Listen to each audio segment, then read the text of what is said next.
The Opinion with Michael J. Today's topic is conservative partisan influencers and how conservative ideology and propaganda, yes, and propaganda, brainwashes their followers. And you're going to say it ain't so, Joe. And I'm going to say, yes, it's so, Joe. And I'm going to show you an example of that. It's very simple for you to see because I'm going to emphasize it for you and show it to you in real time in a real example. And then you're going to say, well, who are you going to call? Ghostbusters. So, nonetheless, I'm going to provide some conservative comfort. Is that possible? Well, that's a good question. But anyways, I'm going to do my best to provide conservatives some comfort. And that is, this is not conservative Canada, a conservative Canada issue. So there's going to be some comfort to know that it's an issue with all conservatives and all Republicans around the world. See, doesn't that make you feel better? It's not exclusive to you. You look across the border from Coots to Montana, and you're going to say, wow, Montana, you got Republicans. You got the same disease I do. Conservative ideology propaganda. Running rampant and just being passed on from generation to generation without compunction. Say what? Yes, sir. Okay, so we're going to look at some of the comments because we got an example here for you. Wyatt Claypool. He's even got a legal fund. What did he do to cause that to be in place? He's got an organizing website. A young fellow organizing more young fellows. These guys are out of control. And that is an arbitrary and subjective assessment on my part. Why is that? Because a large part of the population nowadays, across all segments of age groups and gender identities, so that takes into the culture war situation as well, get their news from, of all places, social media. The worst claptrap in the world, but that's where they get their news from, and that's what's brainwashing these friggin' people. And this is The Opinion with Michael J. So here we go. Claypool governments. No, not there, because that goes against them. Okay, so here, only $33 billion. Way to go, Liberal voters. The headline is Carney spends $33 billion without Parliament authorization. So you're setting the tone right there. First response, only $33 billion? Way to go, Liberal voters. In other words, Parliament is gone and Carney is now self-declared dictator. Isn't that called a dictatorship? Thanks, Liberal voters. This is what happens when you elect someone based on orange man bad. 60 days in power and has only accomplished putting us further into debt.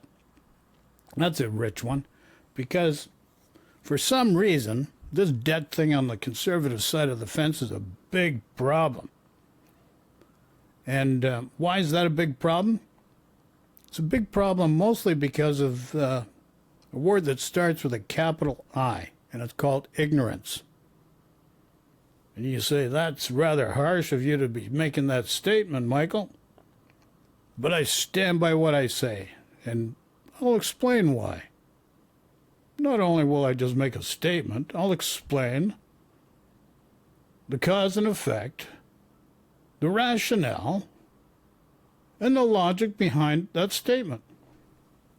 First of all, your personal budget, your household budget, is very different on a macro and microeconomic factor compared to a federal budget. Your private business budget is very different from a macro and microeconomic factor compared to a personal budget and to a government budget. A publicly traded company like the Toronto Stock Exchange or the NASDAQ in the States budget is very different from a private corporation and also from a personal point of view, also from a household point of view, compared to a government macro and microeconomic point of view. Full stop. I'm going to leave it at that. You got to figure out how that works. Cause and effect, causality of things. Is there such a thing? I heard there's a ripple effect. Damn. So let's go to the meat of the matter here. We're going to see in real time. I'm going to provide you an example with how 95% of the population is being brainwashed. You're being influenced, and those ways of influencing and brainwashing you means you're going to act a certain way, which means you're running on autopilot 95% of the time. And you say, how's that possible? It's possible through the PFC. You say, what's the PFC? Prefrontal cortex. To the left and right frontal lobes of the upper cranial structure. So that's where I'm coming from.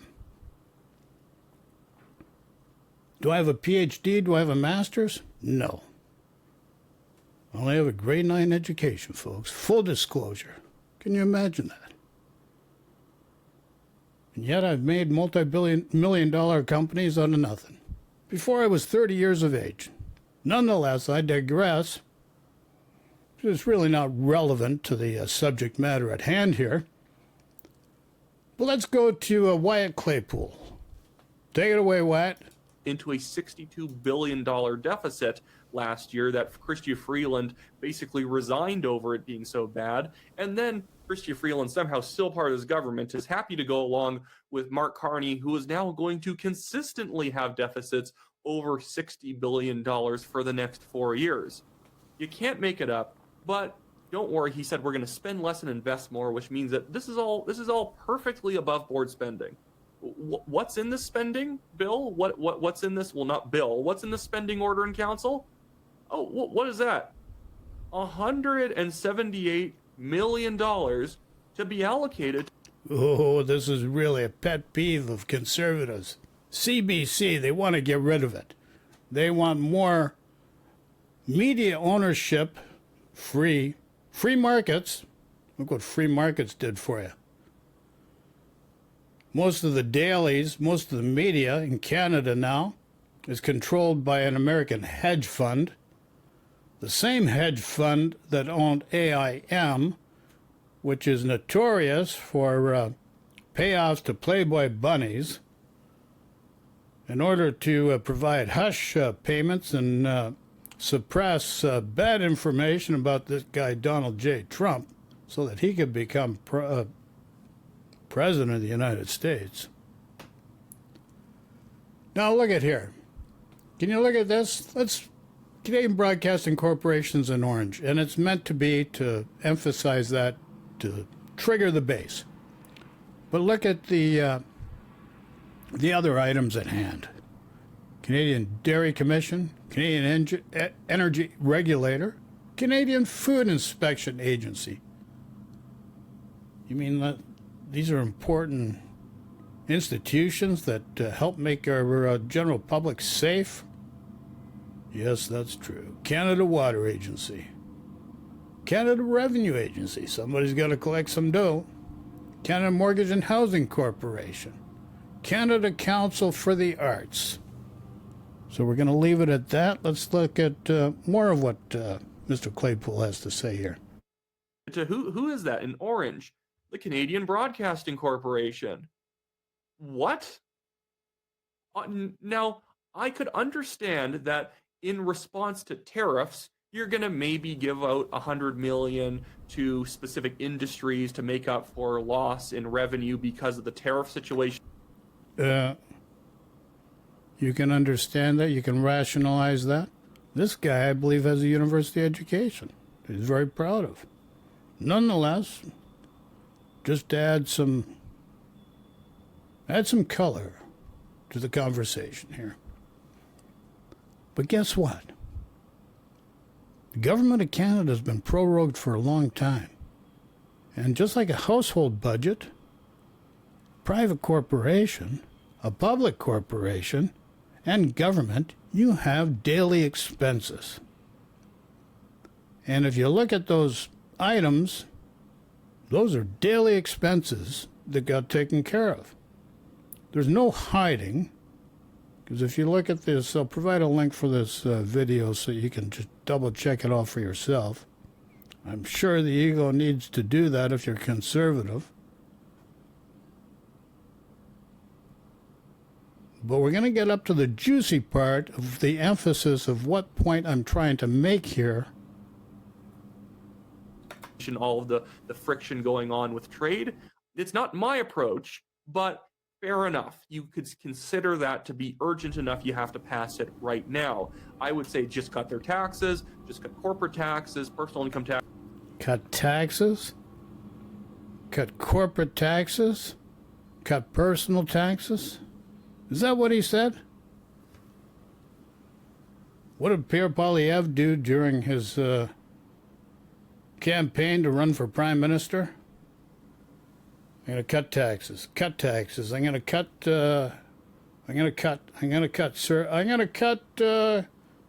government. I'm going to downsize government because I'm going to cut. Look what Doge did in the United States. Everybody says, oh, they did a great thing. Well, guess what? They only actually saved $65 billion, and that might be up for investigation. Caused air traffic controllers not to be hired as it had been. And so for the first time in 4 years, you had helicopters running into airplanes. They killed almost 100 people in that one incident alone.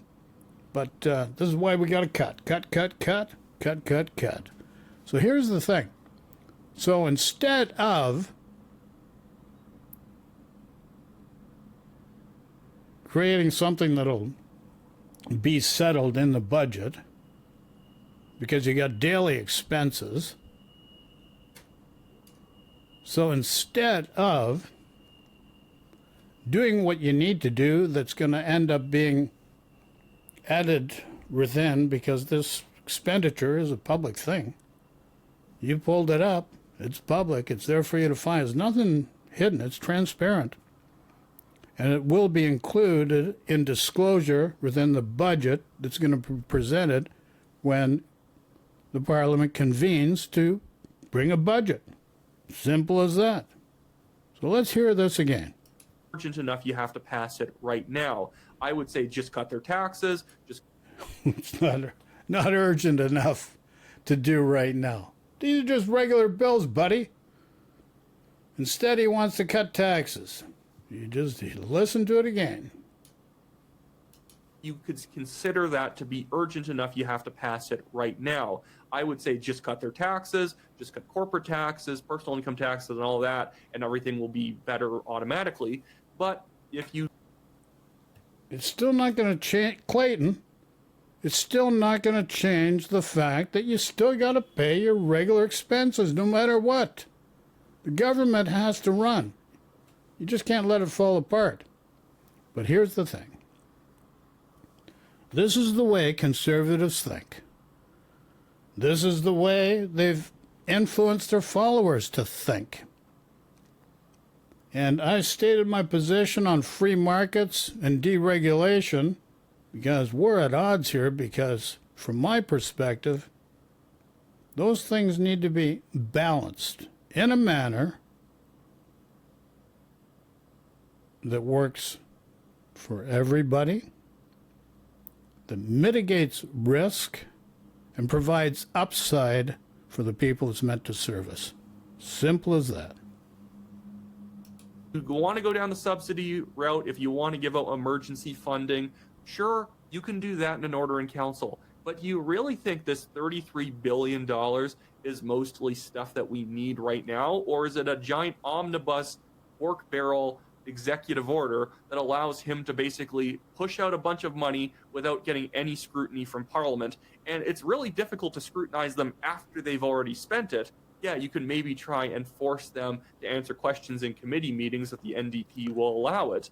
But it ends up just becoming questions in question period you can ask. You can't really. Or it's just a friggin' waste of time. Let's call it for what it is.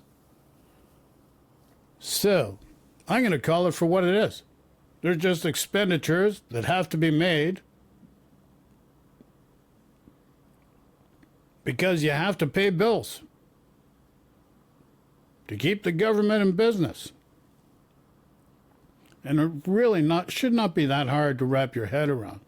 You can try to create conspiracy theories and all sorts of things, but I don't buy into it. So, as I said, conservative partisan influencers and the conservative ideology and propaganda, you see how it brainwashes their followers. And they're unchecked. They spread this fiction as fact, incite their base to keep their followers growing and entertained. It's kind of like Jimmy Jones. I'm going to take you to the promised land, folks. Have some of this grape juice before we go.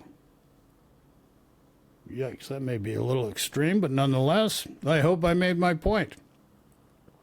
So, questions, comments, throw in chat. Greatly appreciated. Try to be civil about it. Nonetheless, a certain standard of decorum, please. I know that's hard, especially for Benny. Had to single you out there, Benny. So, sending love and peace to everybody. Everybody take care, and thanks again. Ciao for now.